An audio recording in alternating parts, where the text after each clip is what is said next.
Today's Friday the 13th, right? Perfect, right? Everything is adding up. Okay, let's make this a good Friday the 13th. We're gonna knock out 2 chapters. All right, chapter chapter 14 and 15th. Okay. So in these 2 chapters, there are some stuff that I'm going to skip and some stuff that I'm going to go over. It's one of those things where I kind of feel like you don't have to know some of this information and other stuff. It's good to know it just because you might just randomly see it on the exam. Um, I would say if you had to pick, read what I go over. You know, like read the whole chapter so at least you know what's there. But if you had to pick certain things to go back to, maybe focus on the stuff that I'm gonna focus on. Just because odds are you might be asked that over the other stuff. The stuff that I'm gonna go over is a little bit more relevant, and the other stuff isn't. So it's just a matter of what are the odds that you'll be asked this versus that. That's honestly just it. Because some stuff is extremely detailed to the point where you're never really going to use it. You're never really going to even learn it because it's just so complicated. It's so impractical. So my philosophy is I'd rather you learn something that at least makes sense because you're more likely to remember it rather than you trying to learn something that is so complicated that you don't know how to apply it, that no matter how many times you read it, you're never going to remember it. And that would be time wasted. All right. So, chapter 14. In chapter 14, you have it's the different components of the transducer. And one of them is the poser, and the other one is the receiver. Okay. So, for the poser, they bring in the concept of the output power, which I'm going to talk about later for the poser when we discuss Alara. So that's in the poser, what goes out. Um, but a more important concept is the signal to noise ratio. Okay, so that would be the first concept I am going to discuss. Signal to noise ratio. So this is a ratio, meaning that you're pretty much just comparing two things. The signal, in this case, the signal being compared to the noise. And what is it that you want in your settings? You want a high signal to the noise ratio. So if I give signal a number, let's make it 10, and I give noise, then you have a colon separating. And then if I give noise a ratio, let's make it a 3. And this would be a high signal because look how big my first number is to a noise. And here's the way to remember this, that you want a high signal to noise ratio. Imagine that you're listening to music and whatever it is that you're listening to, right? Listening to music and the volume of the music, let's call it a 7. That is the volume. And in the background, there's a whole bunch of people just, having a conversation or talking. Excuse me.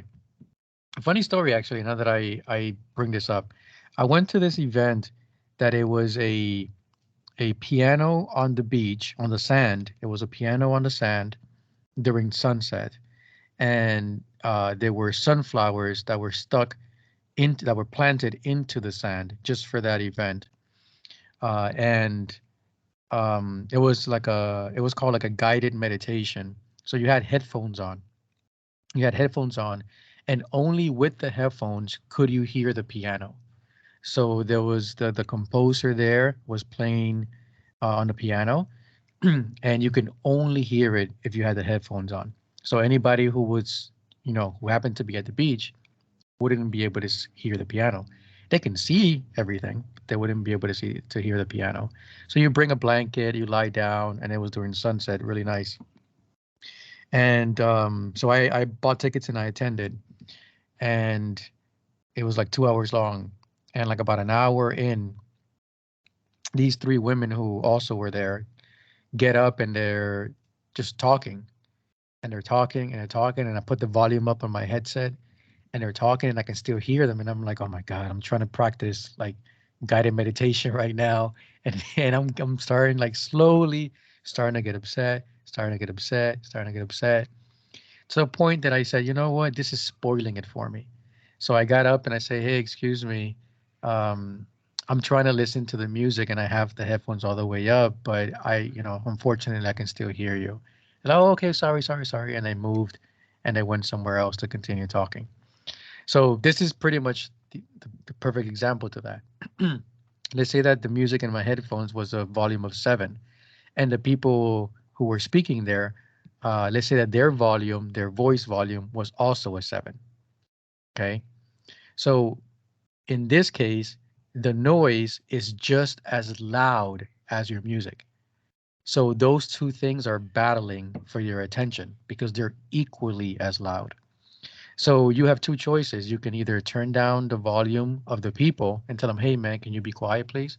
Or you can turn up the volume in your headset. In this case, if I wanted to write this as a ratio, it would be like this: 7 to the signal and 7 to the noise. So look how close these two numbers are. They're identical, meaning that they are both equally equally strong, let's say. And if I turn up the volume and I make it, let's say, into a 15, now it's 15 to 7. So when I do that, my music will now be louder than the noise. And, I'm sure you know that it comes to a point where your music becomes so loud that you don't hear the noise anymore. Your music overpowers the the volume in your headset overpowers any noise. Okay. So how does this relate to ultrasound? Well, in ultrasound, when a wave goes into the body, it starts to create reflections. And those reflections are great. They bring you information. That is your signal. Any useful information is part of your signal. But also noise is created. And it just creates like a little bit of a fuzziness on your image. It's not like a crisp image, it's a fuzziness to your image. So that's noise. So if you have a ratio that is very close, let's say 10 to 7, then it's like for every 10 good signals, let's say, you get 7 bad ones. Let's just read it like that. Because the ratio tends to be read like that. For every 10, you get 7. So for every 10 great signals, 7 are going to be bad, let's just say. And that's not really great, because it's like, man, out of every 10, I'm going to get 7 bad um, noises or fuzziness added to that. It's not really great. So that's why you want a higher signal. Okay, let's just say 15 to 7.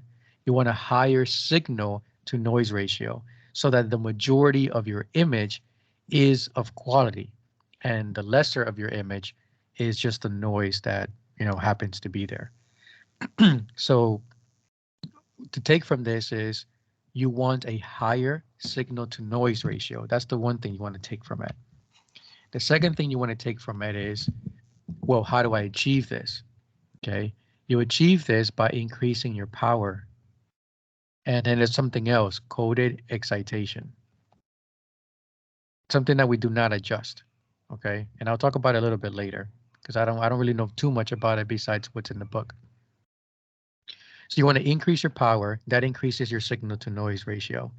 And the technology coded excitation also increases your signal to noise ratio, which we don't adjust. It's simply added on there. Your gain, your overall gain, your 2D gain does not increase your signal to noise ratio.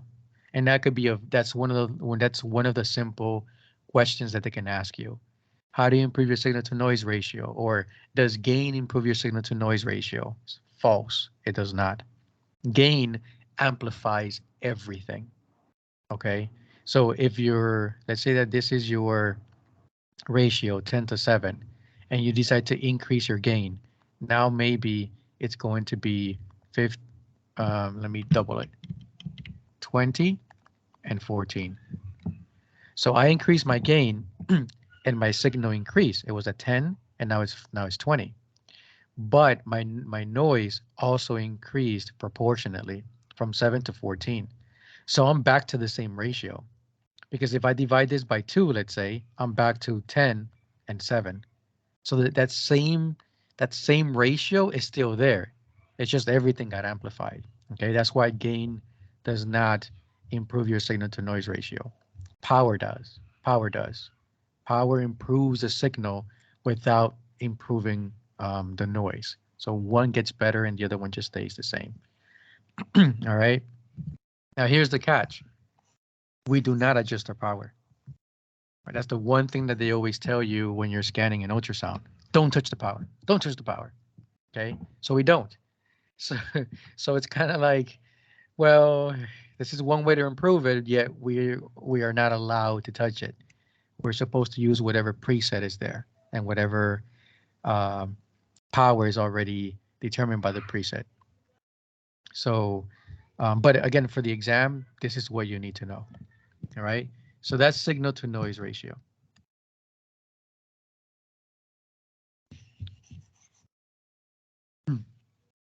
All right. So that's the first concept. Then they go into the beamformer, another part of the makeup of the transducer, and I wouldn't really focus too much on that. If you get a question on that, it's kind of like bad luck that you got a question on something like that, but it wouldn't be anything besides maybe that one single question. Just because it's one of those things where you kind of have to ask yourself, is this at any point beneficial for me to know? And the answer is no. Like the beamformer, that's something that's manufactured, made, nothing you can do about that, you know? At least the signal to noise ratio, you do have some control if you wanted to. But anything else that just comes as is when it's produced, I say, hey, don't even worry about it. So the beamformer is one of those things that I say, don't even worry about it. The switch is another thing that I say, don't even worry about it. You just read through these things. That's it. You kind of just read through them, make a couple of words as a definition, and then that's it. You know, if you forget about it, it's okay. Like I really wouldn't worry too much about that. There are bigger things to focus on. If you fail the SPI, it isn't because you don't know beamformer. It isn't because you don't know the switch. Like it isn't because of those reasons. It's because you don't know the big concepts, the Dopplers, the resolutions, those things. That's really the big makeup. All right. Then we go to the receiver functions. These are good to know. Okay. The receiver functions. So there are 5 receiver functions. There is amplification, compensation, compression, demodulation, and reject. So these are important to know, these 5 receiver functions, because you could be asked, there's 5 of them. So they can easily, if they wanted to, not that they will, but easily they can just ask you for the definition of each. And that's 5 different questions right there. Okay. So amplification is your gain, your 2D gain, your overall gain. That is amplification. This is how you make your image brighter or darker. And this is your overall image. Okay. So you make everything brighter, you make everything darker. It does not even out your image. Okay. That is number 2, compensation. These are your TGCs. And that C in TGC is compensation. Okay. So this one gives you a uniformly bright image,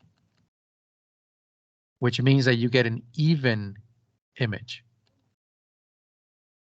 So if something is bright and something else is brighter, you can adjust them, where you can maybe bring one up but not the other, or bring one down but not the other, so that they can match the level of brightness. And that's why it's called a uniformly bright image. In gain, you don't do that. If you have an image where you have an area that's bright and an area that's dark, and you turn up your gain, that dark area does become bright. But that area that was already bright now becomes brighter. So now you have brighter versus bright. It's not an even image. Okay. So TGCs are is the only one that can give you a uniformly bright image. Compression. We spoke about this last time. Compression is your dynamic range, your shades of gray, your contrast resolution. Okay, so contrast, compression, CON, COM. That's the way that I at least remember that it belongs to compression, that it belongs to contrast resolution. Demodulation. Demodulation is something that you don't see, that you don't adjust. Okay. There are two words in here, rectification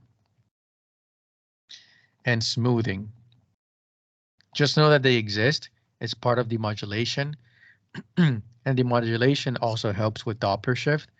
But if you forget this, like, it's okay, it's okay. Just know where it goes on your list of the receiver functions. That is number 4. So don't worry too much about demodulation. And then reject. Reject is your threshold and your suppression. Okay, which is why sometimes it can get confusing, suppression versus compression, because they sound very similar. Um, so what is reject? It's exactly what it says. It's going to reject stuff. And what is it going to reject? It's going to reject weak signals. Okay, and this is going to be in your 2D image. So all of these things are receiver functions, which means that these are changes that you can make to reflections, because reflections are what you're going to receive in the transducer. You have transmission, which is what goes out, and then you have reception, which is what comes back. And what comes back are reflections, and reflections create your image. So these receiver functions are basically little adjustments that you can make to those reflections. Okay, that's why they're receivers. So when a wave comes back, you can make the wave brighter or darker. Okay, that's what you do when the wave comes back. Now, I understand that when you make the wave brighter or darker, you see it on your image.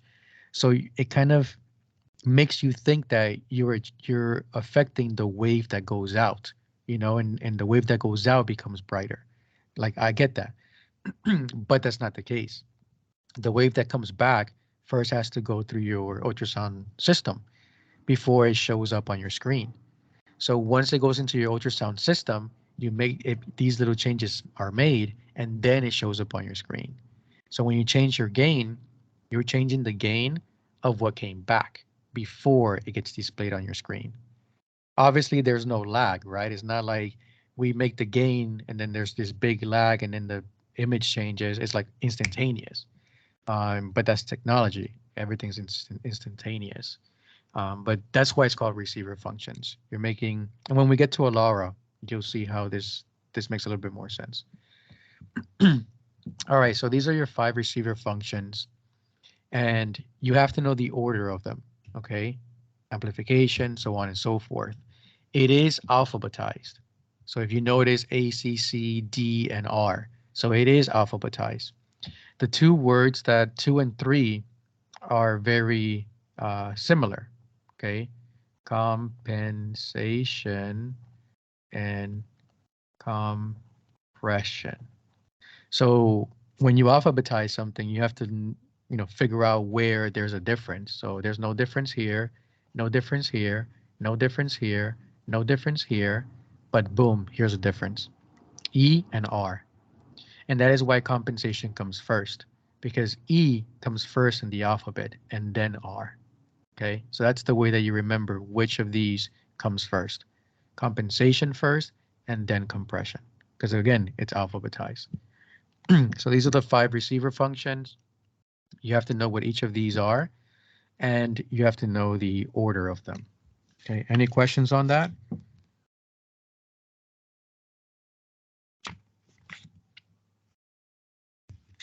Alrighty. So for the reject, when I say that it rejects low level signals, on page 233, they kind of show you a before and after of what happens when you increase the reject or you lower the reject. So you can just have a visual of that. Sometimes you want to reject very weak signals and sometimes you don't. So it's really about what you're looking at. Like if you're looking at vessels and everything looks very grayish, you may want to reject low level signals just because you want a more of a contrast image, right? Vessels are supposed to be quite dark compared to its surrounding tissue. So if everything looks a little bit grayish, you may want to increase your reject to kind of get rid of any little weak signals that may be noise, maybe not. Um, so that's something that you can do. So that's a good visual on page 233. I would probably focus more on just knowing what reject is, what it's supposed to do, and then that little synonym of threshold and suppression, because they can, use either one. I know it's a lot of synonyms, but you know, that's just the way it works sometimes, unfortunately. And once you get into the field and you start seeing even more synonyms for pathologies, it's something else. Okay, dynamic frequency tuning, just for your own knowledge. Dynamic frequency tuning is made possible because you have a wide bandwidth, and we spoke about this a while ago, which means that you have many frequencies to choose from. So pulse wave transducers, or any imaging transducer is a pulse wave transducer. Any imaging transducers have many frequencies. That's why we're able to change the frequencies when we're scanning. We can either go higher frequency, lower frequency, depending on the patient. The only way you can do that is if that transducer has the capabilities of having more frequencies. So we would call it a wide bandwidth transducer. Dynamic frequency tuning simply says, hey, listen, this transducer that you're using has many frequencies. What if I create your image using all of them or using most of them? So imagine that you're scanning 10 centimeters deep. Okay, for this, you're going to use a low frequency transducer so that you can get deep. But here you have this transducer that has high frequency and low frequency. And so this transducer pretty much does you a favor and says, look, I know that you want to use low frequency because you're trying to image deep. So, okay, no worries, use low frequency. But in order for you to get to that 10 centimeters, you first have to cross the superficial part of the image. And that's true, right? The only way I can get to 10 is if I cross 1 centimeter, 2 centimeters, 3 centimeters, and that's all of that superficial. So the transducer says, look, I'll do you a solid. I am going to use the high frequency part of your transducer that I know you're capable of. I'm going to use that high frequency part to create the superficial part of your image. And then I'm going to use the low frequency part of the transducer to create the deep part of your image. Okay, so you kind of get the best of both worlds because you can use a low frequency throughout from beginning to end. But it kind of sucks because that superficial part of the image is going to be made up by low frequency, which we know is not really the best. No. So, so this technology, dynamic frequency tuning, just says, hey, listen, I'll create this part of the image using high frequency, and I'll create this part of the image using low frequency, and then I'll just combine them together. Okay, I'll combine them together so that you can enjoy a really good superficial image, and then you can see whatever is deep because of my low frequency. Okay, so that's the concept of dynamic frequency tuning. This is all about whether your ultrasound machine is capable of doing this or not. Okay, so it's just something for you to kind of keep in the back of your mind. just in case they ask you about it, or they want to throw this word around in some of the questions that have nothing to do with this. Okay. Now, Alara, which I think is kind of like a pretty name, Alara, to be honest. As low as reasonably achievable. If I had like a little baby goat, I would probably name it Alara. All right. So Alara, as low as reasonably achievable. For Alara, they're concerned about patient exposure. And specifically your thermal index. Thermal means temperature. So this is tissue heating. Okay. So for Alara, our concern is how can we have the least amount of exposure on the patient? Remember that ultrasound waves are mechanical waves, and they carry power, intensity, and amplitude. And recall that one of the forms of attenuation is absorption. And absorption, it absorbs the energy of the wave, and that wave gets converted to heat. And we're very sensitive to heat, right? We're very sensitive to, our temperature is 98.6. That's like our baseline temperature. And then the moment you get to 99, let's say 99.9, now you're pretty much, you have somewhat of a fever, like you're getting there. And this is just 1 degree. So that's how sensitive we are, where 1 degree makes a really big difference. Okay, so we're very sensitive to temperature changes. So when these tissues absorb the energy and it gets converted to heat, that tissue, the temperature in it changes. And depending on how much energy absorbs, that will determine how much the temperature changes. Okay, so we try to be careful about that, and that's why we don't adjust the power. That's why we don't use, let's say, pulse wave when it's you're in your first trimester. When you're scanning, you're not supposed to. Um, and then the concept all falls back to Alara, as low as reasonably achievable. So if you get asked a question about this, it's going to be in reference to power versus gain. Power, this one goes into the body. Gain, remember, receiver function. Okay, receiver. So hopefully this makes sense. You have your transducer. This transducer is going to send out waves that go into the body. Then those waves come back as reflections, and are usually weak. Reflections are usually weak. Okay.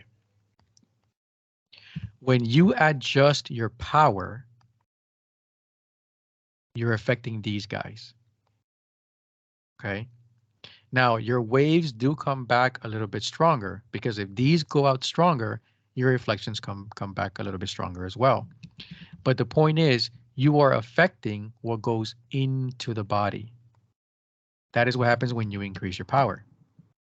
When you increase your gain, you are affecting the reflections that come back to the transducer. Okay, so these reflections come back to the transducer. Once they're in the transducer, they go to the receiver. Okay, that's what we spoke about. When you change the gain, what ends up happening is this. These little weak reflections go back into the transducer, go into the receiver. Now you change the gain and you increase the gain, and then this happens. You made them stronger. That's why they appear brighter on your screen. But these guys are not in the body. They're inside the ultrasound machine, inside the computer. So you can make these guys as strong as possible. You can make them super bright, and it doesn't harm the patient. Why? Because they're inside the ultrasound machine. But if you increase your power, you're increasing what goes into the body and therefore what can be absorbed by the tissue. Okay, so that is the difference. So the book brings up like two scenarios that are really, really important. What would you adjust if your image is too bright? And what would you adjust if your image is too dark? And the way to answer this is by the concept of Alara, the concept of always putting the patient first. So if your image is too bright, it could be for two reasons, because power and gain do the same thing. If you increase the power, you make it brighter. If you increase the gain, you make it brighter. If you decrease the power, you make it darker. If you decrease the gain, you make it darker. So they both do the same thing, but they do them at different times. And if you put the patient first and you think about Alara, this is how you answer these questions. So if my image is too bright, two reasons why my image could be too bright. I have a high power, that makes it bright, or I have a high gain, that makes it bright. So these are my two scenarios that would explain why my image is too bright. So if I'm trying to fix this and I don't want my image to be too bright, I have two choices. I can either decrease my power or I can either decrease my gain. Okay, those are my two solutions. Which solution do you choose? This one. Because if I decrease my power, I am now doing Alara. I am lowering it to as low as reasonably achievable, but I can still see my image. And my patient benefits from this. It's less power going into the body. Okay. Let's say I decide to lower my gain. Let's say I get this wrong and I decide to lower my gain. So my waves are going strong into the body and they are strong. Let's say that they're very strong into the body. So my reflections are going to be, somewhat strong, right? Because if something really strong goes into the body, then something strong comes back, more or less. So I have all these waves that are really strong going into the body, and then the reflection comes back. And these reflections are strong, so they make my image look bright. But then I turn down my gain to make them not look bright. So what does the gain do inside the ultrasound machine? It makes them weaker. So I end up seeing a better image, right? Not too dark. Okay. So this is happening. I made them weaker inside the machine, but this is still happening on and on and on. So I'm getting a darker image, but all of this energy goes into the body. I'm making the adjustment. I'm making the adjustment in the wrong place. The way you change your power is there's at least on Philips, there's a knob on Philips where you can just turn it, and it's just a power knob. You can just turn it, and then the decibels start changing. They're usually at a negative decibel, and if you turn it up, that negative decibel becomes smaller, smaller, smaller until you eventually hit a positive number. So just a little knob on the machine somewhere. All right. So you want to turn down the power, okay? That way, if you turn down the power, the waves that go into the body are weaker, and that's better for the patient. So then the reflections come back even weaker, and then you get a better image, at least a little bit of a darker image. So you're putting the patient first, okay? So that's the idea of Alara. The next one is if your image is too dark. Well, if your image is too dark, it could be for two reasons. Your power is too low, or your gain is too low. So to solve this, I either increase my power or I increase my gain. And which one do I do? Increase my gain. Okay. Because if I increase my gain, my power can be small. It could be nice and healthy for the patient, let's say. Okay, nice and healthy. So these reflections are going to be really weak because my wave that goes out into the body is already weak. So my reflections are even weaker. But once it gets to my receiver, I turn up the gain and boom, I make them strong. And it doesn't matter that I made them that strong. This is not going into the body. This is going into the ultrasound machine. So it doesn't affect the patient. It does not affect the patient, but I get the same result. My image becomes brighter. All right. So you always put the patient first. And these are the two scenarios that the book brings up, which I think are excellent, and that you may be asked in the exam. You know, like a concept of Alara, what will you do in this case or that case? Okay. So that's that. And that is chapter 14. So we're done with that chapter. Now let's move.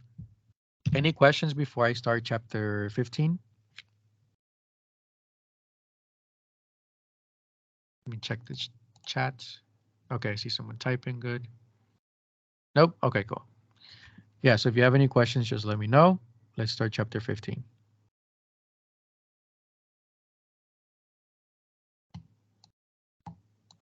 For chapter 15, they bring up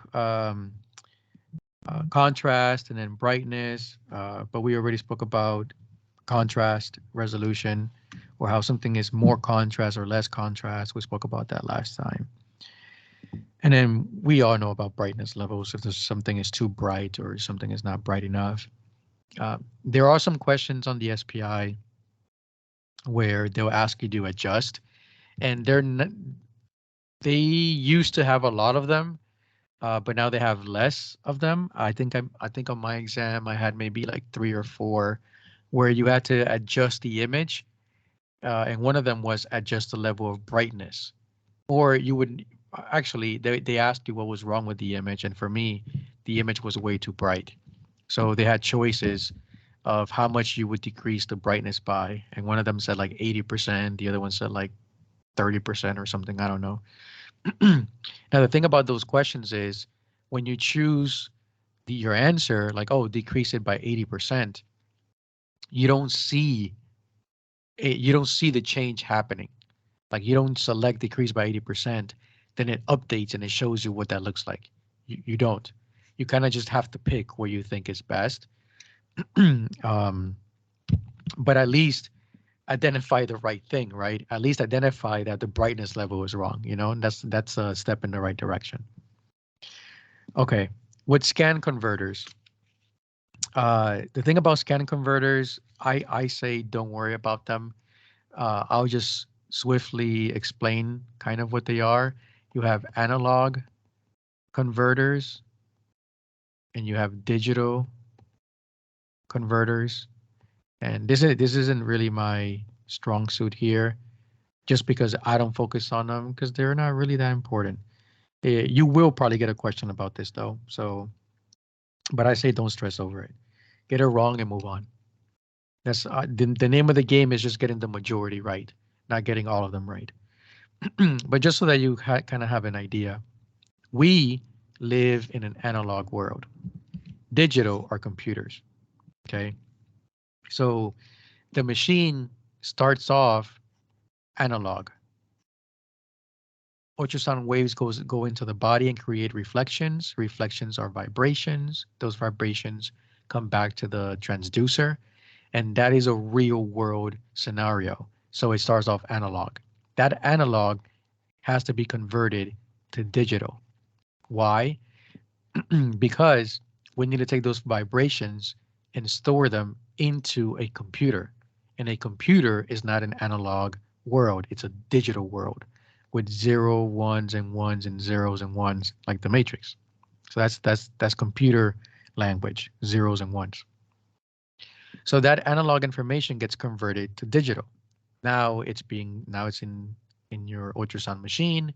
It's in the digital space. It's stored. Then that digital information has to get converted back into the analog world.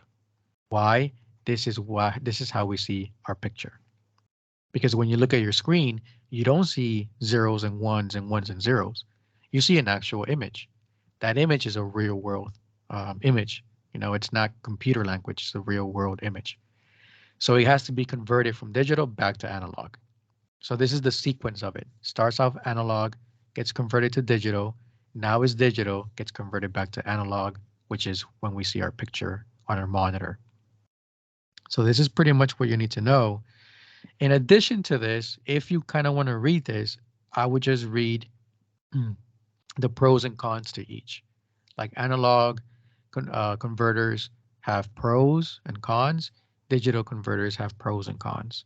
So just kind of like read through it and see how much you can remember. Like, what's a pro and what's a con to this. Okay. So that's really it. I wouldn't stress too much over that, which is why I made a post about priority chapters.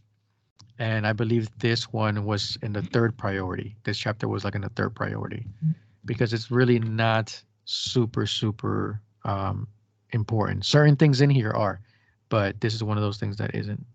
All right, give me one second.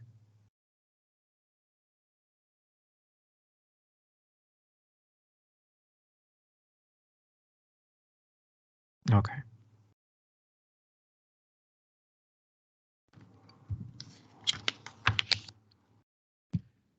The next page in 15 talks about pixels and pixel density. We already mentioned that for spatial resolution. So I just happened to bring it up in the other class because I just group every resolution together, so it kind of made more sense to group that stuff together. So it brings up pixels, it brings up bits, which we also spoke about, contrast resolution for bits, and the formula 2 over n, where n is your number of bits. Okay. Binary numbers are those numbers that are the 001s, 110s. Those are binary numbers. That's the computer language. Then you have a byte, which is just 8 bits. It's just 8 numbers. There's a way to read binary numbers. Like this number can be converted to an actual number. I learned how to do that. Okay. Don't. Don't. Don't worry about it. If you get a question where they say convert this binary number into the actual number it is, man, you just pick something out of thin air and call it a day. Okay? Don't even stress it. If you get that wrong, man, be proud of that. Okay? Don't worry about it. Okay? Again, if you don't pass, it's not because you don't know this. So don't stress it. But yeah, the 2n number of bits relating to number of shades of gray. Yes, it's good to know that. Okay, and we spoke about that the other day. All right. Now, the pre and post processing. Pre and post processing. So there are a couple of things to know from here. Pre-processing is before image storage, post-processing. So before image storage, and post-processing is after image storage. Okay. So there are like a bunch of things that fall under pre-processing, and there are a bunch of things that fall under post-processing. Okay.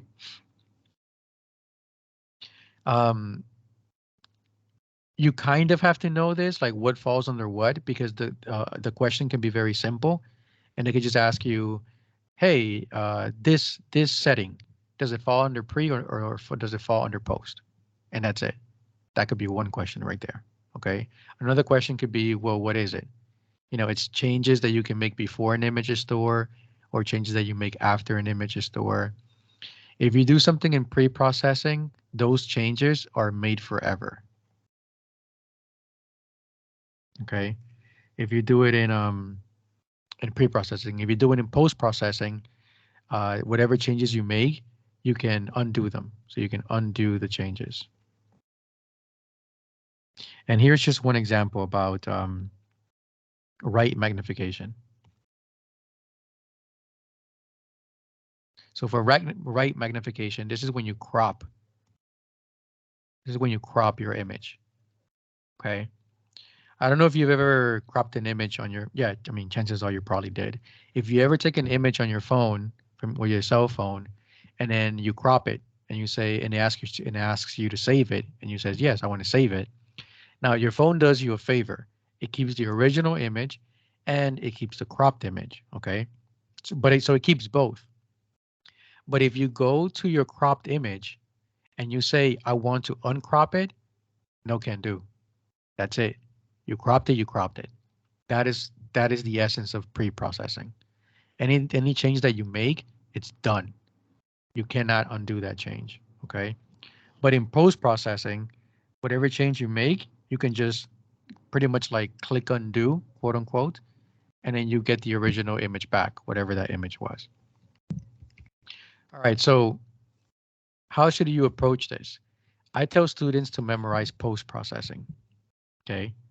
I tell them to memorize what it is. After an image is stored, you can undo those changes.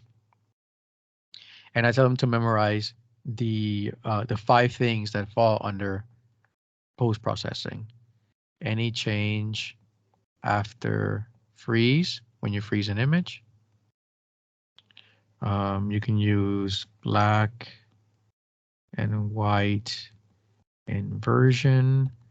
Then next to that, I put contrast variation. What's another one? Red magnification, magnification, and 3D rendering, or just 3D. So these are the 5 that I would say remember. Don't remember pre-processing. Pre-processing has 7.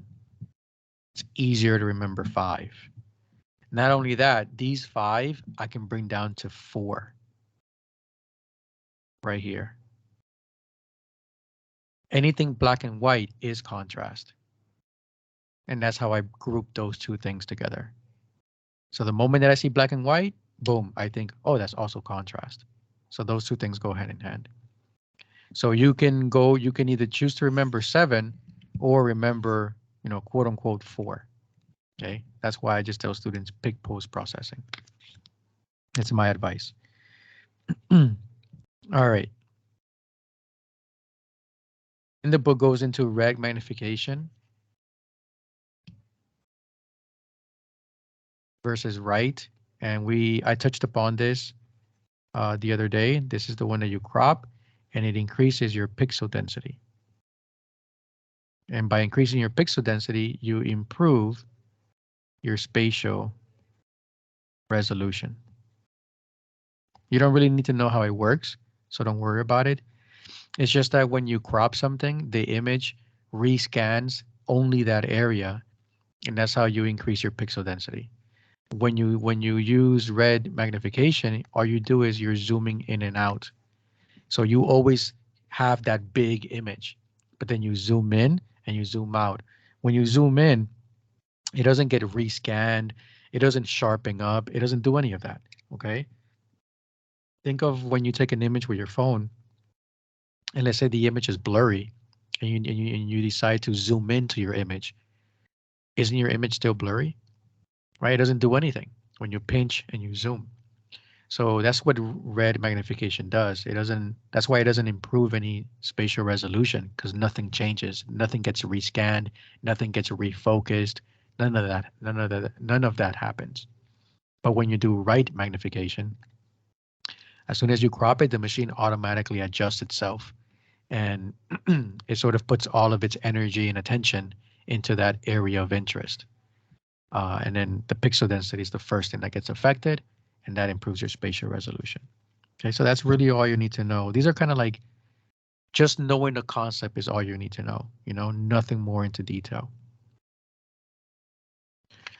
Coded excitation, this one, I got one question on this. I tried my best to remember this when I was studying for the exam, and it was just like a drag. So what I tell students is that coded excitation, it's a good thing. So if all else fails, because I honestly wouldn't waste time trying to remember this if you're still struggling with Doppler and resolutions and the other little things. Okay, I wouldn't waste my time to go into this if I were you. So if you all else fails, just know that it's a good thing. It improves your signal to noise ratio. It improves your axial resolution. It improves your spatial resolution. It improves your contrast resolution. So those are all good things. Okay. So I just tell students, hey, just remember that what it does, it's a good thing. It tries to make your image more detailed by improving all of these resolutions. Okay. So that's really what I would take from it. I would put this on my lower list of priorities, when I'm studying. Like if you decide to skip it and study it more towards the end while you're getting close to the exam, just so that I could be fresh, that's fine. Okay, because chances are you may be asked one or two questions on this, and then that's it. Now these next guys, the compoundings, these guys are important. Okay, so you have spatial compounding, and you have temporal compounding. Okay, and then you have frequency compounding, but I'll get to that in a bit. So spatial compounding and temporal compounding. So compounding, to compound something, I like to think of the word to combine. Okay, combine. So what these technologies are doing is that they are combining things together. They're combining pictures together, pretty much. One does it spatially, the other one does it temporally. Okay, temporal means time. Just like temporal resolution means time, this means time. Do not confuse temporal compounding with temporal resolution. Very different things. Okay. Now, temporal compounding does affect temporal resolution, and I'll get to that, but they are not the same thing. You can't say my temporal compounding is the same thing as changing my temporal resolution. All right. Different things. And then spatial is one of those words that's a little bit hard to describe in terms of what it means. Okay, so I don't have like a really clean definition for it, but I'll tell you how it works. So let's say that you have bone. The wave travels down to this bone and it gets reflected, and then the bone absorbs the rest of the wave, and none of the wave goes through because of the high attenuation. It completely weakens the wave. So behind this bone, you see this, a shadow. Okay. Please try to remember that a shadow does not mean there's nothing there. A shadow means a wave is not able to get there, and therefore it remains black. Because a wave or a pulse are your eyes. And if your eyes are not able to make it past something, then you don't see what's there. And the machine just happens to replace that with darkness, with just black. Okay. And then we call it a shadow. This is no different than you not being able to see through walls. Okay. You cannot see through a wall. You don't know what's on the other side. So you just paint the other side black. That's basically it. So behind this bone, there could be a mass, and a really bad mass. Okay. But you will not see it. You cannot see behind the bone. So you will not see that mass. So in your eyes, everything is good and dandy, right? You think, oh, I saw a bone, moving on. It's like, well, no. You saw the bone, but you don't see what's behind it. And sometimes it's really important to see everything, to see behind this bone. So how can you see behind this bone? Well, you can heel and toe. You can move your transducer around. Like if you're doing OB/GYN, you have such, well, OB, if you're doing OB, you have such a big surface area for you to move around that you can pretty much see behind anything if you just angle it from a different side. Okay. So if my transducer is here, to see behind this bone, I just have to put my transducer over here and my waves are going to get back there. Okay. So that's one way to scan. My program taught me echo, OB/GYN, abdomen, and then one semester of vascular. And personally speaking, I believe that learning how to scan OB makes you an overall better sonographer because it really loosens up your wrist. Like it really, it takes away that stiffness that you have of scanning just because you're moving around so much. So for me, that's my personal take on OB. All right. So spatial compounding says this. It says, listen, we're going to send a whole bunch of different waves in different angles. That is the other way that you can get around this bone. One is by you moving and creating a different angle. The other way is by the ultrasound machine creating these different angles. Okay. So you have these waves that initially traveled parallel. Well, yeah, well, perpendicular to the bone, straight down. Now the machine says, look, we're going to use those waves, but we're going to send these waves like this. And we're going to send these waves like this. And then we're going to take all of them and compound them or combine them into one image. So now you're going to see this.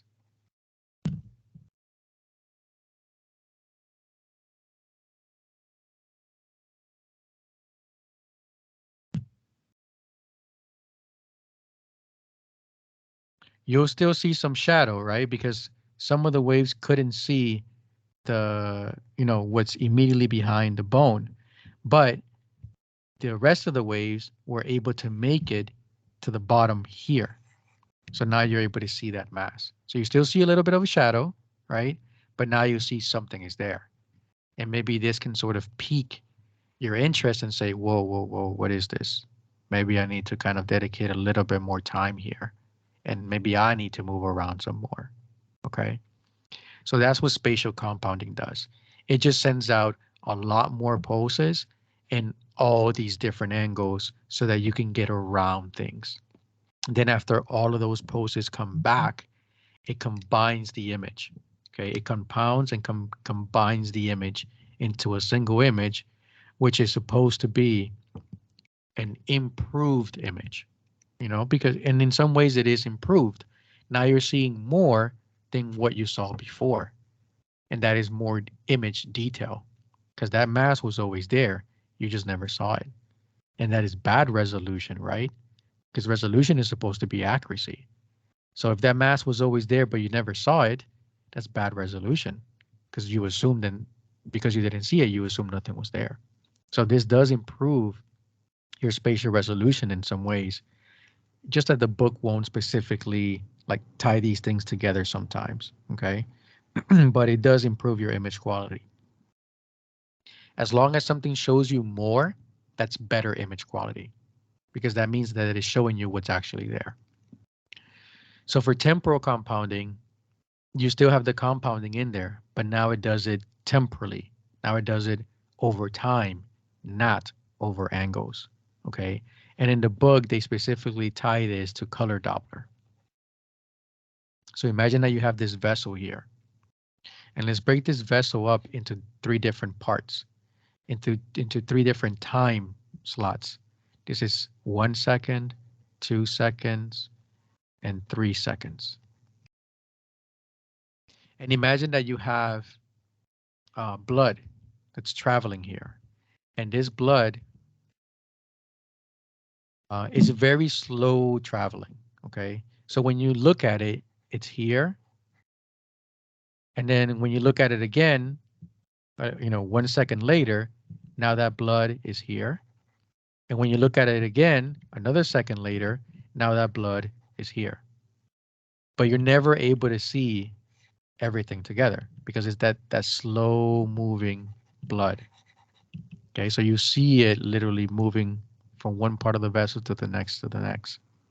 Okay, and this is a problem because if you put a color box over this entire vessel and all you see is this, that radiologist is going to say, whoa, Why is there a color box in the entire vessel, but I only see blood here?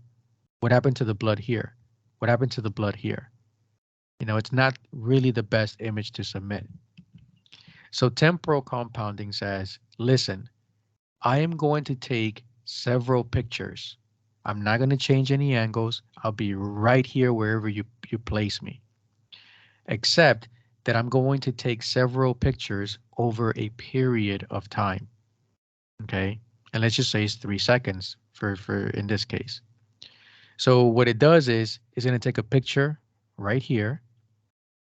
It's going to take another picture right here because the blood is moving, right? It takes a picture here, and then picture here. And once it does that, it compounds and it combines all of these pictures together. So now you get this. Now this vessel looks a lot better. Okay. And that's just because it took pictures over a longer period of time. Instead of just that one slot, it took pictures over a longer period of time, and then it combined them into one single picture. Okay. That's temporal compounding. So one does it with angles, the other one does it over a period of time. Okay, that's why it's temporal. Super, super, super important. Temporal compounding is also called persistence. Please remember this. Okay, my exam and a lot of other students had the word persistence all over it, all over the exam. Were they asking you a lot of questions about persistence? No. But they, for some reason, use persistence a lot as choices. Choices in questions that have nothing to do with persistence. But if you don't know what persistence is, now you're considering this as an answer. Okay.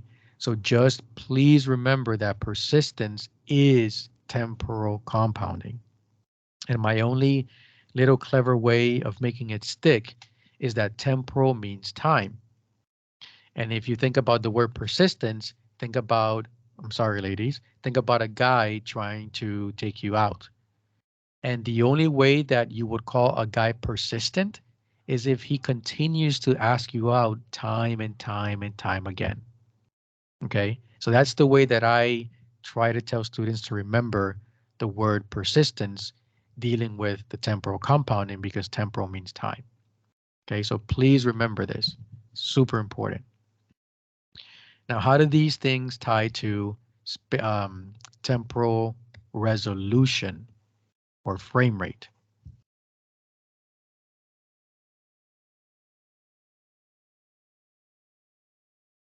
Okay, they are inverse.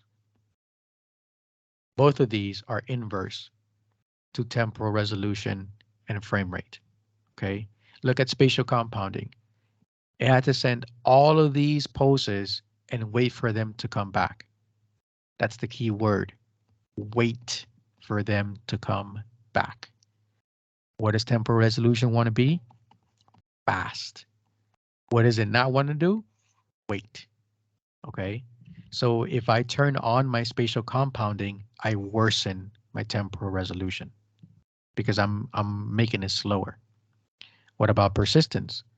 It took more pictures over a longer period of time, which means that now, in this case, I have to wait 3 seconds for me to get one image. That's longer than just waiting 1 second. Okay, so it's going to slow me down. It's going to worsen my temporal resolution. So again, the relationship here is inversely. If you turn any of these guys on, they will improve your image quality. You'll get more detail out of it, but it's going to slow you down. And when I spoke about frame rate the other day, I told you exactly that. Whatever makes your image prettier will slow you down. And these guys, that's exactly what they're doing. They're making your image prettier, but they're going to slow you down. Any questions here?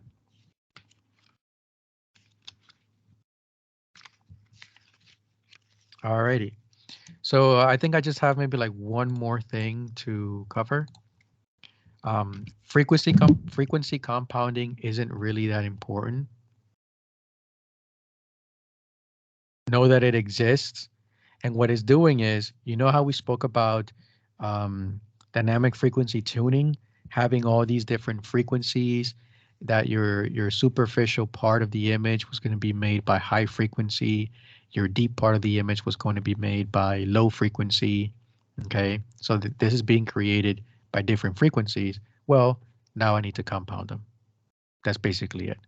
Now I need to take these images that are created by different frequencies and make them into one. Okay. Now this one doesn't really affect your temporal resolution. It's just something that's done in the machine because you're not sending out additional pulses. You don't have to wait for anything to come back. You're just using different frequencies to create different parts of the images. But essentially, the frequency compounding is the other half. First, you create the image. Now I need to combine the image. I wouldn't worry too much about this. Okay. So if you had to pick something to maybe skip, it's okay to kind of like just skip over this because spatial compounding and temporal compounding are more important. Okay. Edge enhancement, you can kind of just read over. Fill in interpolation, we discussed already. Elastography is something that you may be asked. Like I was asked, I think one question on elastography, and I was really upset because I feel like that's the one question I got wrong. But the reason I was really upset is because I did a PowerPoint presentation on elastography. So I was the one person who should not have gotten that question wrong. But something in there threw me off. It was like I confused I confused the name of the company with what I thought the wave was called. So it kind of just threw me off. But anyways, elastography wants to measure the stiffness of tissue, and they usually use it for when you start having cirrhosis of the liver, your liver gets very stiff. So elastography measures how stiff it is, and it kind of gives you like a number, and they kind of use that to correlate it with cirrhosis of the liver. So just kind of read through it. It's one of those things again that if you have to pass on, it's okay. And in PAX and DICOM, again, something for you to read. I don't think it's a big deal. PAX is where the images are stored, which is pretty much your computer, the software in your computer.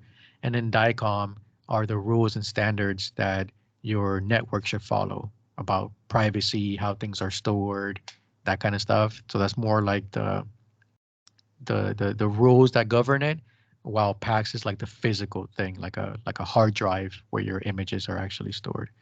Again, you can kind of just read through that. Those questions, if you're asked anything about those questions, they fall into that quality assurance, ergonomics portion of the exam, which is a small portion. So, but again, just kind of like run through it, and you'll be fine. Sometimes you can usually just guess on these things. If I just had to remember those, I would just remember that PAX is the actual storage of the image, while DICOM are the laws that govern them. If I just had to remember something, it would just be that, nothing else. Alrighty, that's the end of that. That is chapter 15 and 16. Let me